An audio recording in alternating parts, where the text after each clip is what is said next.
Hello and welcome to the Links Lives Natters podcast. I'm Shelley, your host, chief natterer and lover of all things Lincolnshire. And I'm Mandy, your partner in chat, occasional troublemaker, here to keep Shelley on her toes and native Lincolnshire yellow belly, of course. Oh, because I'm not. You're no. Well, Mandy, you're in for a real treat today because we've got plenty to natter about. Local stories, a bit of banter, and who knows, maybe even a scandal or two. Ooh. Or at least a mildly interesting fact. That's right. So whether you're listening on your morning commute, out walking your dog, or just having a well-earned break with a brew, stick around. We've got a cracking episode coming up. So let's get into it. Today we've got a proper treat for music lovers, party people and cocktail fans among you. Ooh, interesting. Cocktails. Hi. Hi, Daz. Yeah. Hello. Video for once, Daz. How are you both? You all right? We're good. Daz, thank you so much for joining me. First off, how did it all start? When did you get into DJing in the first place? Tell me about you. When did it start? Why did you want to get in the early 90s when the music rave scene started. I was 16 years old, 17 years old. 16-year-old, Daz. Well, 50. I didn't know that. I did know that. Yeah, 50. I know. But yeah, no. I mean, I've been in the game since I was like a late teenager.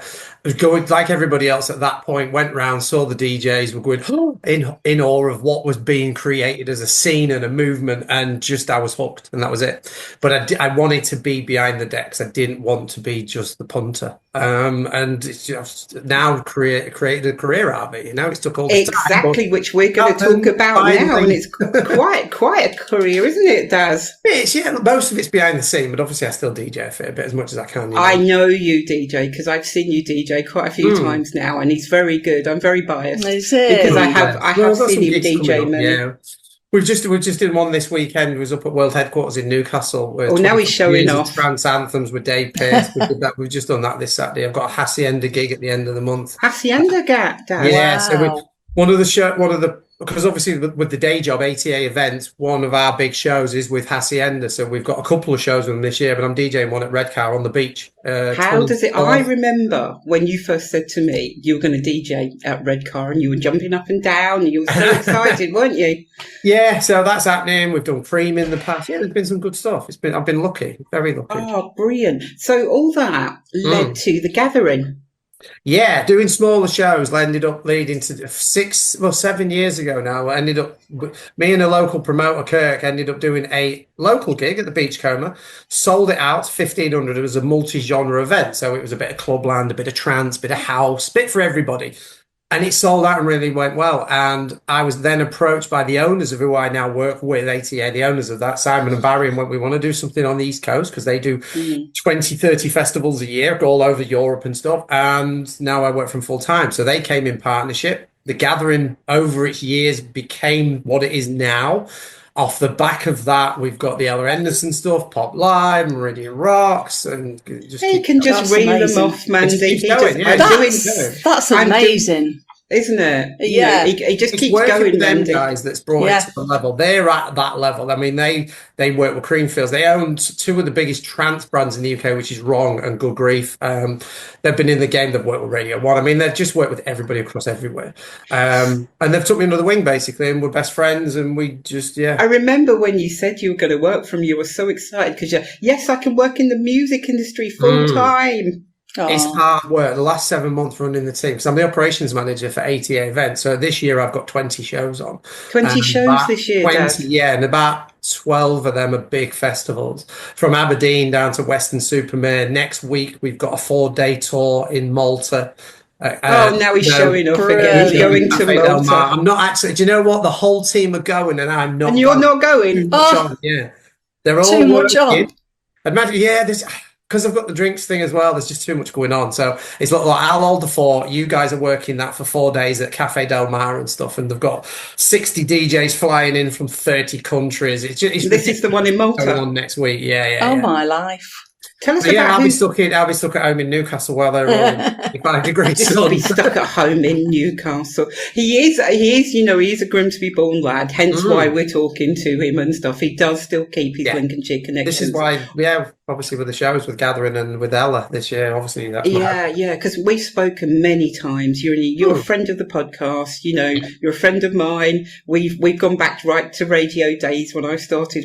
That was 5-6 years ago now. 5-6 years ago, first one, Yeah, the first I think the one. first one we met was the Pop Live stuff when we had like Five and Gareth Gates and we had all them down. And E17. E17, yeah. E17 Five were being a bit naughty. They had a couple too many drinks, but they're good lads. So did really E17. I don't know if you remember that. When one of the guys from E17 actually picked me up and carted me off, and we had to get security to ask E17 to put me down because it was right at the end of the night. One of the guys from E17, the taller one, had actually got me sort of trying to lift me and cart me off, and having to say to security, "Could you please put me down?" And it's normally the other way round, them saying, "Well, can you please leave the guest alone?" And it's me saying to them, "Can you tell him to get off me, please?" It was right at the end of the night. So yeah, we met at Pop Live, didn't we, Daz? Like you say, and that was the very first one with Gareth, Scott Mills. Scott Mills was DJing, Scott Mills, who's on Radio 2 now, was there. Gareth Gates, E17, and it was, I should remember, we had the headliner. What was her name? Oh, yes, because you were really pleased about her coming. Yeah, I mean, yeah. They're hard work to look after. Who was it? I can't remember. Yes, the blonde lass. Blonde lass, and we can't remember. For a while. The name will drop in a minute, but yeah, it was a good show. We did it for 2 years running on that, and then just decided we were going into other stuff, which is kind of where with the Pop Live and what we've done for this year with the Ella Henderson thing. That's kind of where that's been derived from. Yeah. First of all, we'll take you back to the Gathering. Who's appearing at the Gathering, Daz? Because this is your main. It's easy to say who's not appearing. Who's not appearing? So for anyone that don't know, the Gatherings over at Meridian Showground, we have the biggest brands host the show. So Clubland, who's obviously the biggest in the UK right now, they host the main tent. The cocktail brand I've got is hosting the outdoor stage, which is house music and stuff. And then we have Good Grief, again, one of the biggest trance brands out there. They're hosting the trance tent. Area 32 hosts the hard tent, and then we have the garden party, which is for all the VIP sales. Have we got the rave garden again? Because it was new last year, wasn't it? Yes, that's where Area 32 are. So it's the rave garden. Knows this style of music. The rave cave. Quite hard bounce music. It's the Andy Whitby's, Lisa Pinups, and that kind of sound. That's back in the trees, all cordoned in at the back. The big top tent, and all's a couple of thousand. That's obviously Clubland. Good Grief is the trance stuff, and then, like I say, the main stage this year, those twice the size with 8-meter screens either side because of the show that's on the Friday with it gets bigger, Daz. Every year. We've had to do that because of the Friday show, so it's like, well, it'll just stay there for the Saturday. So again, the Saturday for Gathering is headline is lovely Laura Ben Santiago. So Laura, the saxophone player from Ibiza, they're absolutely brilliant. She's headlining, Graham Park, Tall Paul, K Class. It's just all that kind of stuff. How do you feel when these artists want to come and play at your event? Do you think, I've watched you from afar and you're now coming to my event? So, I mean, I'm in the position where I've been looking, especially with who I work with, is some of these artists, now like Laura and Ben, are really good friends of ours. We go out on holiday with them, we go out to meals with them. Ibiza. We're in Ibiza, because they live in Ibiza, so when we go out there, we're with them. So they become friends. It's like with K-Class and stuff. I've just known them for so long, like your Rob Tazeras, all these other DJs. You end up booking them for so many years, and then you're in the position you get to know them. You just, that guard, because they must get bombarded with funny punters at them constantly with all these shows they do. But eventually them guards break down because they see you show after show. Yeah, exactly. You're looking after them, you're treating them right, you know what I mean? And they just become friends. Yeah, they just become that. So, yeah, very lucky to have that. Yeah, because like you say, it's got bigger and bigger over the years. I speak to you every year near enough because Daz is, like you say, a friend of the podcast now. And every year I speak to him and he's going, well, I've got this year and I've got this year. And there's something me and Daz always talk about every time when we're on the podcast. And I think he knows what I'm going to say. Facilities, Daz. Facilities. So obviously all this is a standing joke, isn't it, Daz? With the VIP, but again, the VIP's sold out for both days. It's gone. We have posh toilets in there, don't we, Shelley? We have posh toilets, Mandy. Oh, lovely. Yeah. I love a posh toilet. Dyson, you love a posh toilet with a Dyson hand dryer and all the rest of it. Yeah, these are all this is in the VIP area. Yeah, the VIP is completely sold out both days. I mean, both shows are close. Ella, we're down to the last 300 tickets for the Friday. Yeah, let's talk about Ella. Ella's a mad one, really. So we do live shows all over. We do one in Nottingham with the Hacienda, but on the day before we do a live at the Halls, and we've had like Razorlight and Pigeon Detectives and all these sort of bands. So we said in Cleethorpes, because we've always done like when we first met, like your older bands that have been from the 2000s, like the 17s and that. It's like, do we try something new and do something current? At the point of having these conversations last year, Sean Henderson, Ella Henderson's dad, and me were on the phone because I used to work for Sean many years ago. Did you really? Is that how you know him? That area. This is where Ella was brought up. So anyway, this conversation's been had because Ella was back in the area last year doing some videos and stuff. And we were just like, we could do a homecoming. She's never done it. And Sean was good. She's never done it. We've actually thought about it. So we just get in touch with their management and all that kind of stuff goes in the background. And she's like, I'd love to come home and do a show. Because she's got a new album out this year. She's on tour this year. Is there any tickets left, Daz? And if there is, when is it? Where is it? So it's at Meridian Showground. It's Friday the 13th. Friday the 13th. Yeah, but it's going to be a good day. Friday 13th of June. It's all ages. That's what we'd said with the show. We think, we know we're going to sell out, but for what we can get in front of that bigger double-sized main stage with the screens is 5,500, and we've got 300 odd tickets left. Unfortunately, there are no under 10 tickets left because obviously it's a family thing. We've limited that. They've sold out straight away. Most of the family tickets have gone. There's literally nothing left. So, but if you just Google Ella Henderson homecoming gig, it just pops up. It's on Gigantic is the ticket outlet for us. Go on there and it shows you exactly what's left, but there's literally 300 tickets left. Yeah, because we'll put that all on our socials. Yeah, it's going to be a hell of a show. Because we never expected them kind of numbers. Obviously, we've got the Meridian Showground, but the gathering's always there with the fun fair. So the fun fair will be on. We've got 7 or 8 food vendors on site, sweet stuff, kids like rides and sweetie stuff. Oh no. Yeah, well, just because the amount of kids on site, because obviously we've done family tickets as well for this, so there's hundreds of under 10s, there's hundreds of 11 to 17 year olds as well. So we've just opened it up to everybody because she appeals to that kind of sort of when she said yes, mad. When she said yes, Daz, what did you think? Oh yeah, because I know you were excited. Do you know what? Yeah, I think because I've known Sean and worked for him for I knew him 20 odd years ago. And obviously her daughter's blown up. She's doing so much stuff, and she's the only one in that area that can actually say she's a pop star. She's never been home. She's never done that homecoming gig. And you can only do a homecoming gig once because then it's just a repeat again, And she's never done it. So it was a bit of an honour that they chose us to head that. Because we've always chatted about sort of Cleethorpes and Grimsby because it's your legacy. You've always wanted to, bring more the and more. home to that great area. Little town.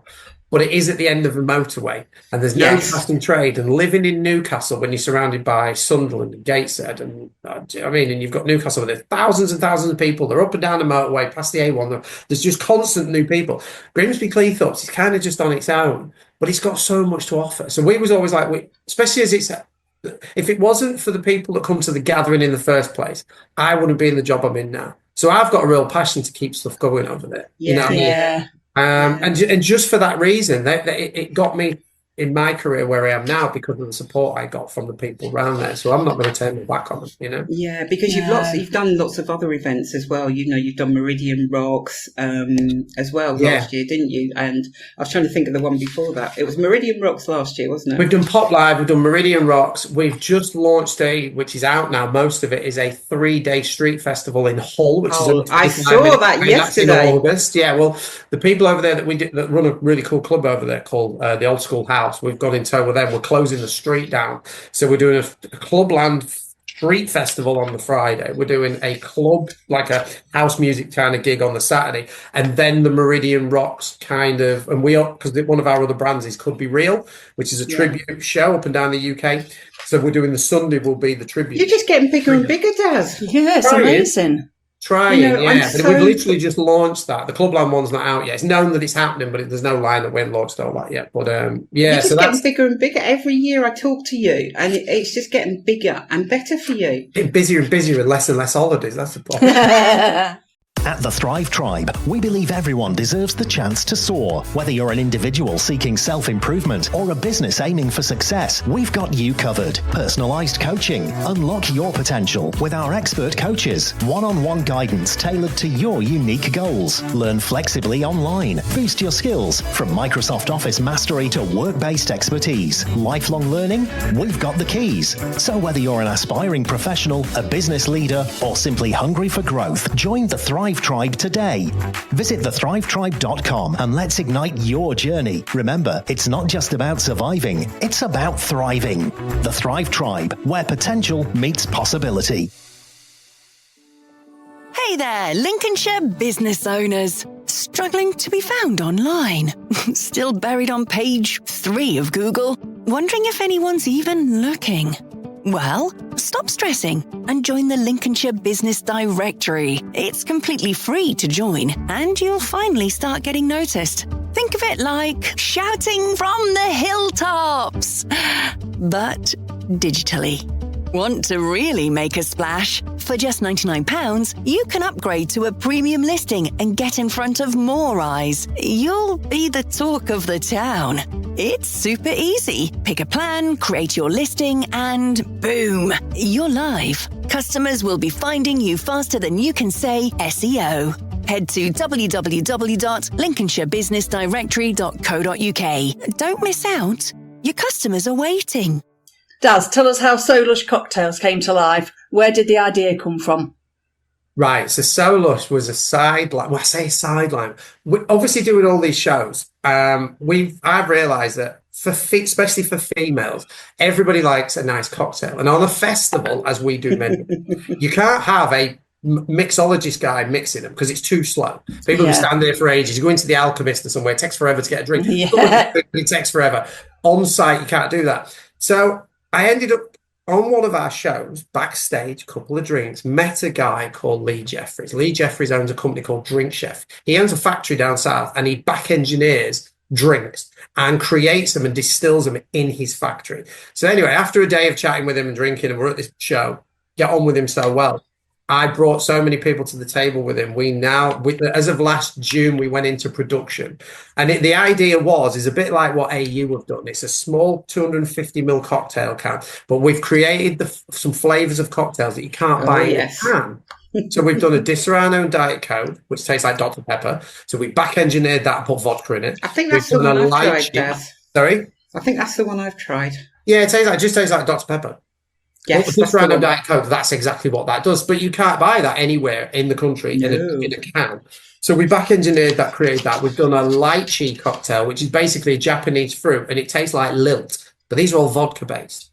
And then very nice, man. Yeah, we've done an Aperol Spritz, which is a bit of a posh sort of cocktail down south. Back engineered that for the flavour and put vodka in it. And the new one we've just launched in the last few weeks is VBL. Oh, so there's a new one. There's a fourth one, yeah. Ooh. So we're doing a festival this year up at Aberdeen. And in Scotland, across Scotland right now with all the students, the biggest flavour for drinks in all these clubs and bars is VBL. Now, I'm only 4 hours from there, from Newcastle. I've never heard of it. It's just vodka blackcurrant lemonade. That's all it is. And it's just called VBL. Like something else. So we've again gone in with the guys up there and gone, right, we'll send you a load of flavours, test it, check what matches what you're pouring from the bars. And if we can put it in a can for you, we stock it. And we went, yeah. So we've just produced thousands of new cans. They're going to fly out, aren't they? I think so, yeah. And then on the back, again, we launched the 3 flavours last year with an inflatable cocktail bar at our own shows. To go, there's a new cocktail here, see what happens. And I knew it would always be boots on ground to get it launched. So just in numbers wise, people will go in, you'll probably sell 300, 400, 500 cans on one of these shows. And in 8 shows, we did 15,000. Oh, yeah, I remember. I know. So it's done really, really well because it tastes like lilt. It tastes like pepper. It's like, it's such an easy drink in these cute little A cans. bit too easy going down, Daz. Yeah, they are a little bit easy going. That's the problem. Yeah, you have a few and you don't realise how far you're going with them. Yeah, I tried it at a gathering last year and sort of you can order them online now. Nice. We've linked up with Shopify, so we've now got the website up and running. We've got a distribution deal, like I was chatting to you earlier. Yeah, there's a lot going on with it, and it kind of came from nothing. I mean, it's a really hard market to get into because you've got companies that are just huge, like Cause and AU and all these big companies. We've got something quirky and we've got the shows, so we've got a crowd to sell it to. And after last year's sales, we know we're onto something special. So that's kind of blowing up now, if I'm honest. Tell us about the branding. With your music background, how did it shape the feel of the brand? So the name itself is so lush, and not being from Grimsby, no one says lush. Newcastle, everybody says lush. So the name of it to start with, we were doing play on words. Funkalicious was one of them, and we had a list of you play do on that words. when My you missus start. went, because I was sorting the design out, and I'd always I was brought up with, there's a brand out there that's still now being revived called Head Candy. And I was like, I really like their cool, quirky sort of pop arty artwork, but it was always going to be on the festival. So it's like, right, and obviously I DJ, so I was like, right, I want some headphones. And I just got to one of our designers, and Emily, who's at the factory, drink chef, and was like, right, this is the idea. And we just had this sunburst idea and just this cool caricature. And then we were Gail, my missus, was looking at it. She went, that's lush, because she's a Geordie. And I went, really? It's so lush. And she was like, and I was like, ping, there's the moment. Yeah, and it just from nowhere, yeah. It's the same when you create a brand, isn't it? You do the play on names and stuff, and all of a sudden somebody will say something, won't they, Dad? And you go, oh, that's perfect, isn't it? It's that whole I spent weeks going around Sainsbury's and Tesco's and all looking at what cocktail brands are out there. And to be fair, the design-wise, they're all a bit lame. And I'm like, we need something that stands on a shelf. There are other cocktails available out there. Luckily enough, I believe these do. I've got faith in them. They're vegan and recyclable. Yeah. Was the sustainability part of the plan from the beginning? Yeah, well, Drink Chef, who I work with, who I'm partnered with, all their stuff's recyclable. Everything they do. They produce drinks they've just done a new vodka with Dennis Wise and Jamie Vardy, the footballers. So they've got a Netflix show coming out soon and a documentary about this new vodka. And Lee, my partner, is the one behind doing that as well. But again, that's just what his factory does, which is another reason why I'm happy I've tied in with him. Do you know what I mean? He's got a vinyl pressing company as well. So he presses vinyl music for loads of labels. But he's just been on Sky News because he recycles the vinyl from old record companies as well. So amazing! Really clever kid, yeah, really, really. Aren't you glad you met him? With the drink side of it as well, yeah. Aren't you glad you met him? Chance meeting, right place, right time. We never spoke. We could have just passed in the night, but it wasn't. Yeah. Going back to your DJing and your business side, what's it like running the business? You're saying you're here, there, everywhere. You sit down for 5 minutes, then you're here, you're there, and what's it like juggling all this at the moment? I don't have enough time. I'm in the studio as well. There's me shouting some stuff here. So I've just signed a new record that's due out next month with a big house label from the UK called Cleveland City Records. It's a remake of Salt and Pepper Push It, if you remember that from back. Yeah. No, Daz, I'm not holding on. I remember that. We played every song and all the rest of it. But that's due out. But it's finding time to go in the studio and do that when we've got all these shows to do, and then the drinks thing, and then kind of got to split it with family life on the back end of that. You can't just keep going or you burn out. So it's good. It's one of them, innit? It's a passion thing as well as being a job. It's that, so it keeps you going. Is there any tips for creatives looking to launch a product or a side hustle? The product, what, as in for events, or are we talking the drink side? Drinks is difficult. If I'd have gone in to this is why it's helped being with Lee, because Lee used to be part of Brewdog and he used to be part of Trip, the cans that you get in Sainsbury's, like the health drinks. He was a part from the beginning and there partially.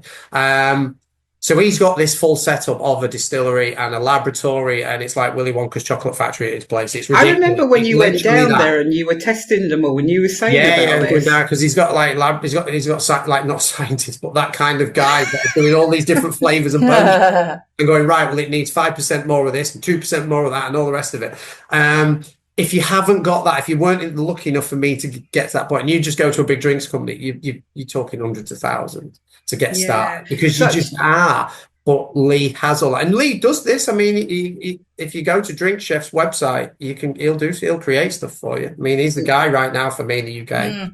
If anyone's thinking about doing anything on that lines, even if it was a gin, a vodka, or whatever, he can create anything. Oh, Mandy, shall we start a gin company? Yes. Let's start a gin company and stuff. Yes, please. Gin by Shelley. Yeah, we drink enough of it, don't we? So, why not and stuff? Obviously, you've now working for 18A events up and down the country, Aberdeen, Western Supermare, and everywhere in between. Yeah. How? I know quite a bit actually. Have you met some of the guests you've met? Have you gone, I've really wanted to meet you, and sort of gone in awe of them, really? On most gigs. Most gigs. Yeah, we was at Hacienda last year.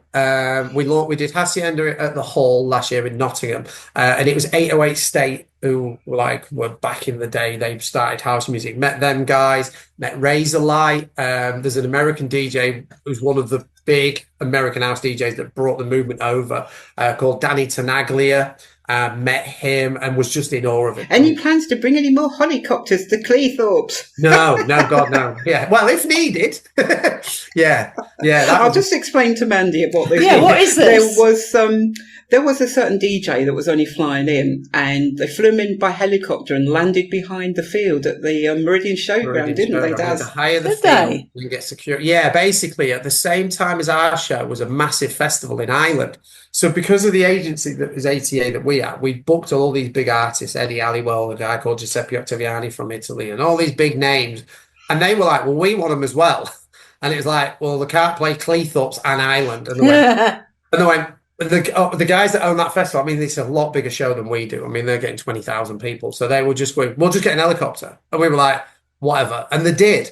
So then we had to hire some ground and get the council to allow it to do one helicopter in. So basically 4 DJs flew from Ireland, went over the site, and people were going, oh, Eddie Halliwell's here and so-and-so's here, because we'd announced it. They literally flew into this field, and then 4 of the other big names. This is on the seafront, Mandy. They went to Ireland. Oh, my God. Yeah, that was logistics on that was a nightmare.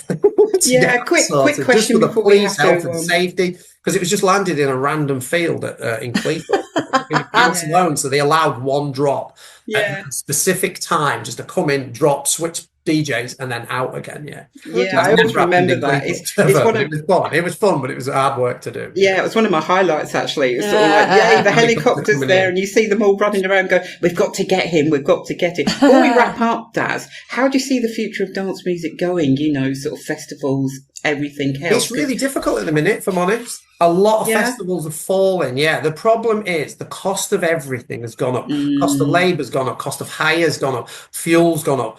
I mean, even with the Aberdeen one we're doing, just because of where it is, the big top tents and the infrastructure and stuff for them to bring in from the UK, but then to get an Arctic to bring all them in, the fuel cost of that alone is into the thousands, more than you would normally expect. It's hard. And then it's the logistics of things, isn't it, Daz? It's things people don't think about. Yeah, I mean, so the shows are going up in thousands, but you can't really put the ticket price up to coincide with it, because people really haven't got the money still. That's still a thing. People still worry about gas, electricity, fuel costs, all that. So they're not buying as early as they normally would. You still get the diehard people that will, but a lot of people will hold back till last minute and go, right, I've got enough money to go to this show. Everybody's all right. The bills are paid. Right, I'm going to go. And that's the problem, especially when you're risking the size. With the gathering and stuff like that, it's people come. We've said this before, haven't we? People come from Scotland. They come from. They're coming from abroad. They come everywhere. For the gathering as well, don't they? Top of Scotland, and it's all. The bizarre thing for me is they're not flying into London or a big city. They're flying into. They're going to Cleethorpes. So in one way, Daz, that's a good thing because it means you're putting that festival on the map, which is what you wanted to do. You know, when you first start, they said, I want to put Cleethorpes on the map. You want to do it for the local people. And the local people love it, especially when they know the gatherings on, you know, the pop live on. I know there's a lot of buzz around Ella Henderson as well. Yeah, that show's just gone crazy. I mean, we're now looking at because we've now tapped into, as again, Pop Live originally started around year 5, E17, that kind of, Scott Mills, all the rest of it.